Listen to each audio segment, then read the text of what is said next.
Hello Aries, welcome to my channel Joy to the World. I'm your reader Melissa Joy. Y'all didn't bring shades and it's starting to get bright out here. Ooh, okay.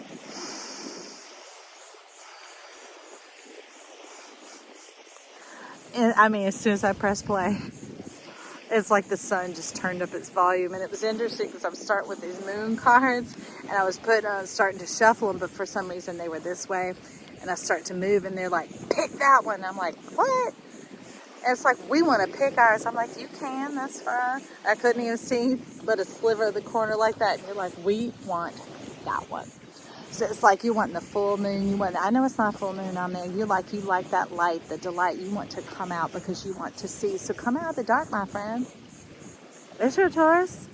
Come out of the dark and fully into the light. Fully disclose what your agenda is to yourself. Whole and complete.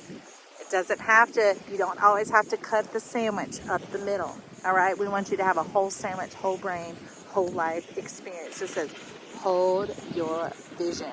And once you get it, it's going to hold because it says it's a fixed moon. You are able, my friend. So, they want me to tell you. Little Dorothy. Did you know Dorothy's Little Red Riding Hood? Apparently, because as much as I try to talk about Little Red Riding Hood, they popping Dorothy up in there. So this is Dorothy, Little Red Riding Hood, bringing her bag of tricks to put a can of whoop ass on what's been whooping yelling. Okay. Getting you out the hood. And what hood is that? Just like her, the hood that's been around you, the thing that's been obscuring 2/3 of your power, your experience, which is your authority and your permission.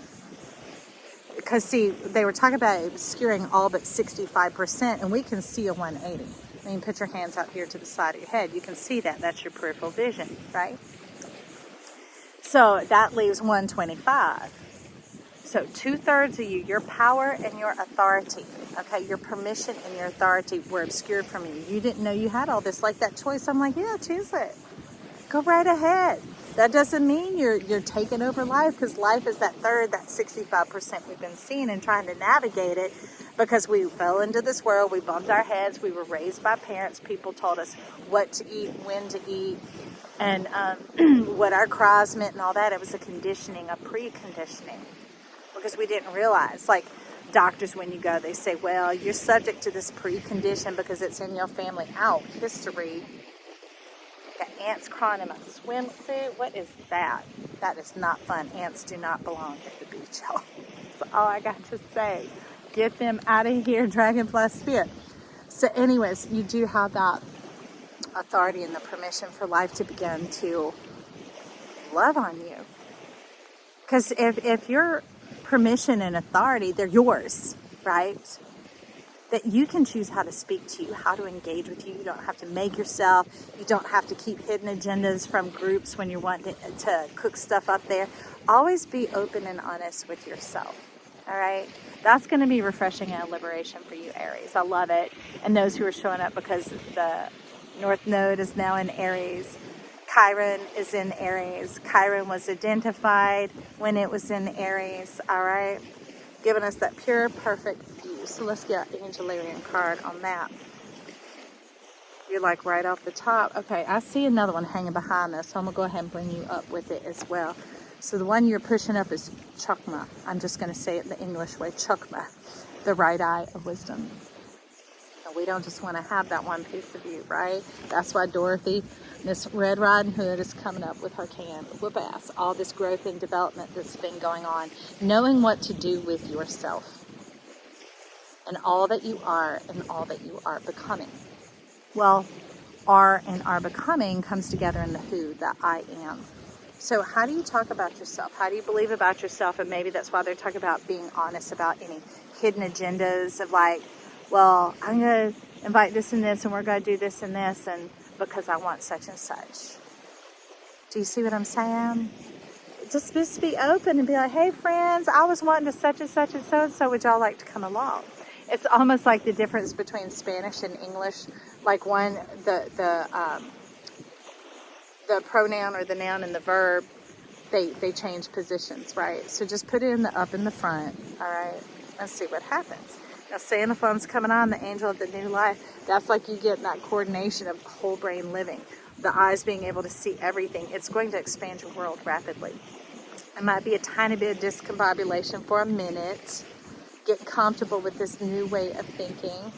It's been there all along because we got these background cards that y'all didn't know about.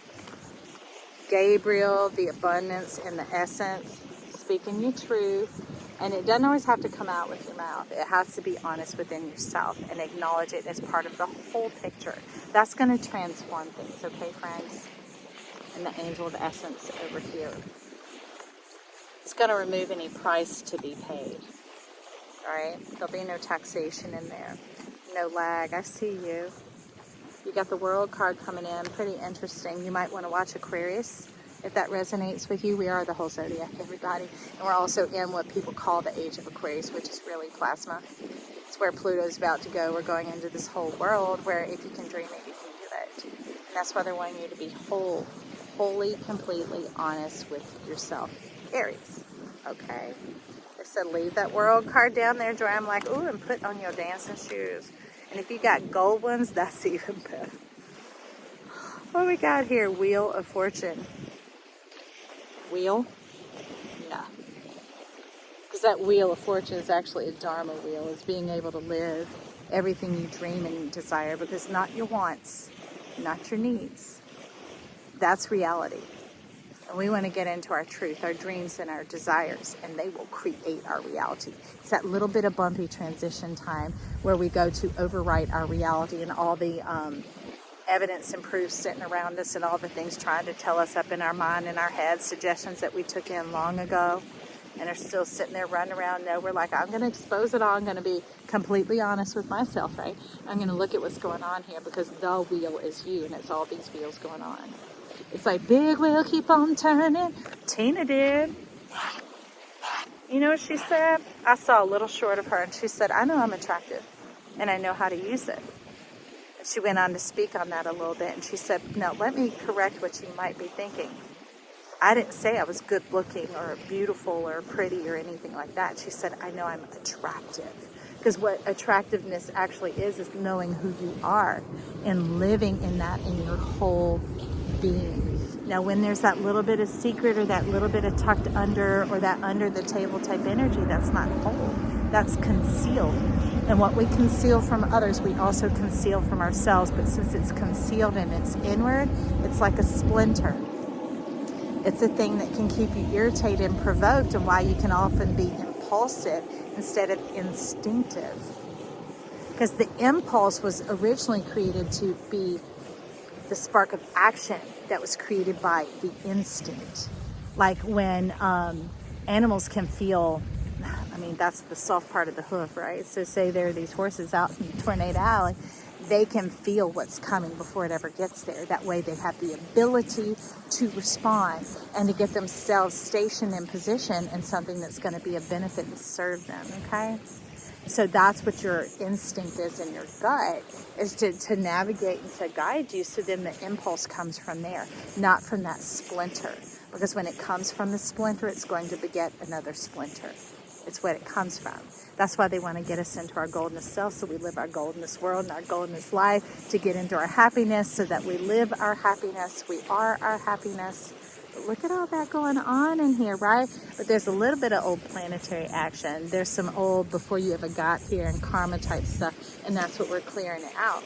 And I would say there, what you're letting me know is the easiest way to clear that impact on you is to just get into the whole. To be wholly and completely truthful and honest with yourself, to let the truth be told. Because sometimes the truth is beautiful things that we don't want to hear, that we don't think we're worthy of, which might be why we kind of do these little hidden agendas, do these other things, because your childhood and that rearing really impacted you. And you don't feel it needs to be talked about or gone on. I've made peace with it, I'm fine with it, but there's a part of you that wasn't.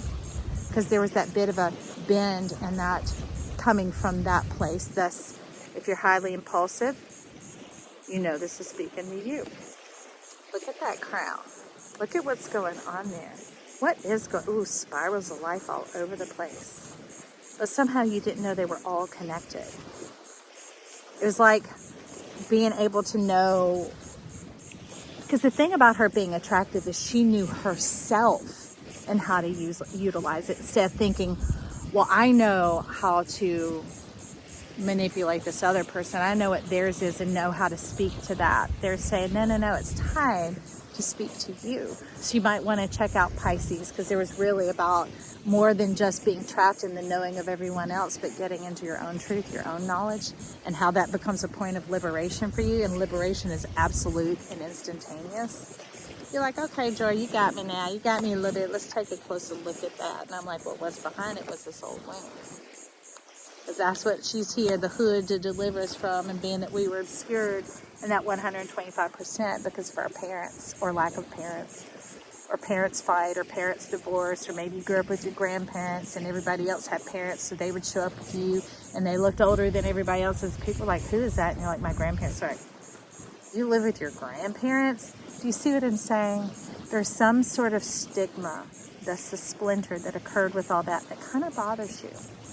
So rather than trying to make peace with yourself, that's why the self-help era was so destructive. We were reading other people's opinions and other people's systems and bringing it to ourselves, trying to apply it to us and to help the self with a bunch of answers instead of asking questions. So how about we go to ourself, our center, our truth, the part of us that knew who we were before we ever bumped our heads and landed here as a baby, right? And ask it, well, how do I do that? You know, how do we get the splinter out?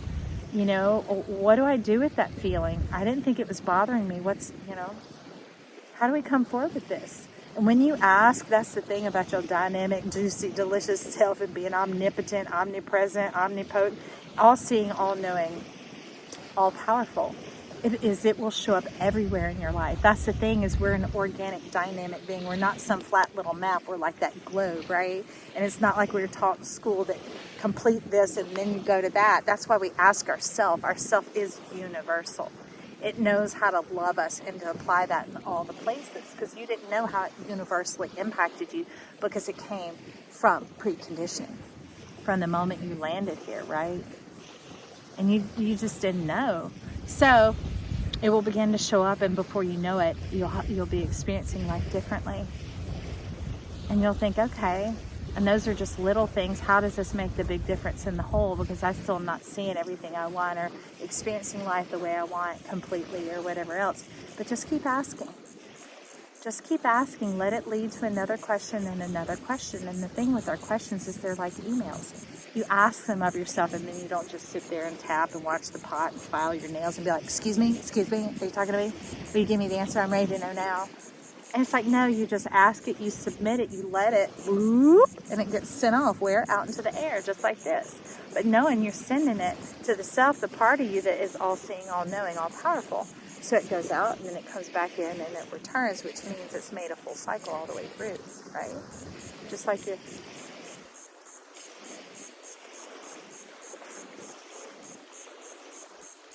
So I don't know if y'all can see Omni up there, the osprey. But the osprey is Omni showing up. Now, they rarely come out in this little area and fish, and especially like that. I saw the massive shadow on the ground, so I knew something was here, and I turned around to look. That's what it's like to get in touch with yourself, to ask the question, because it's not like it comes back with answers of pieces, hamburger of knowledge. It comes back with the whole. It comes back with the you. So that's the things that it's doing with me now, is it's saying, you see the shadow, and I'm like, yeah, what are we looking for? And then I look up and I see it, and it's right when we were talking about being omnipotent, omniscient, omnipotent, right? That's how it works. Yourself knows how you operate, and yourself knows your dreams and your desires, but yourself does not have permission to interrupt or interfere. Yourself has the key to your heart, the key to your door, but yet it still knocks. And this is the spirit knocking. Hey, come ask me. Come to me. Come and drink without a price, without a cost. And I'll just show up in your life. And it's not some grand announcement. Look what I did for you. It's literally like, oh my gosh, how'd that happen? Oh my gosh, I'm awakened. Oh, that makes total sense to me now. Or it might even be like, oh wow, that's amazing. And then you have another question. Can you see how organically it works? We're intelligent beings. That's actually how we grow and develop. It's different than learning. Learning is like taking the cow and making it hamburger. You know what I'm saying?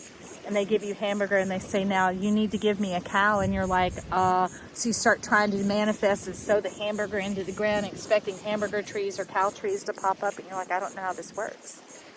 So maybe back up and watch the video from the beginning, because that's what they're saying in the midst of this. Is I'm giving you life, not the pieces and the parts. I'm giving you full view, the 180, and what you can't see, that 180 in the back, the unknown, but the knowable, the moon mind, I've got that. So let's just talk, just ask me, let's just reflect, and I will come up and I will show up and I speak your language. I know your desires. I know how to operate your mind and your ears, because once you ask, you've actually opened and invited me.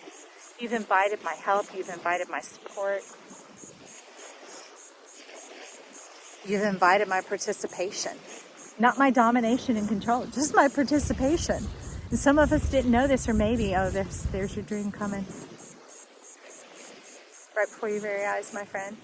Some of us didn't invite it in because we didn't want another controlling factor, another parenting factor. This isn't control. This is the surrender that they're talking about, is submission. Submitting a question to yourself. Just like you submit an order to the waiter or the waitress, don't you? Hello, let's take back that word, y'all, and realize why it was tainted. Is it because it's an operational word, just like that? Submit your question. Submit your order. Why? Because there's something good that comes from it, right? The reward. Wow, Aries, the reward. That's powerful. Hey, if you're still here, you like something, subscribe to my channel. I would love to have you here. Also, tap that like button. Give me your vote, friend, for this channel to grow and to expand into the bigger frame of YouTube, reaching more people, making this whole world a better place. Can you imagine a bunch of people getting in tune with this? Yes, I do. I dream of it often. Even when I don't know I'm dreaming it, I think of you guys, and I love you so much, and I want you to know that. Say hi down below. Let me know you stopped by. Maybe even just put an emoji or whatever. If you're not given to words, show me some love. Give me some of your vision of love down there. All right, we'll talk soon. Bye.